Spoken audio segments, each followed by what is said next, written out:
children, try to live in peace. In time of confusion, love the unrepentant, and pray for them always. Mga anak, wag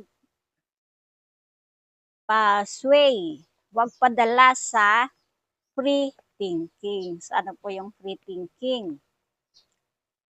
Dahil ang guys,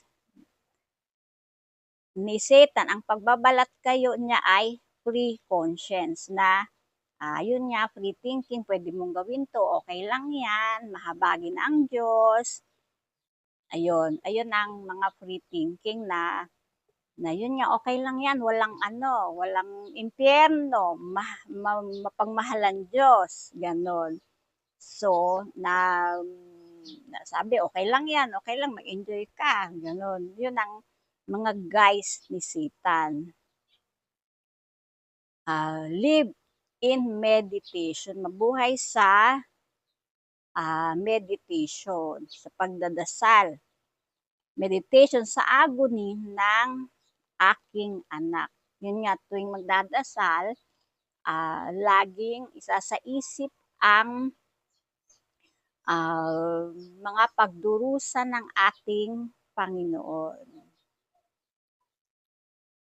Mga anak, try to live in peace in time of confusion. So ito, kung meron kang precious blood, sa oras na nako-confuse ka, sabi ano ba yon, di ba? Na nakakalito sa oras ng kaguluhan, ay ikaw ay nasa peace.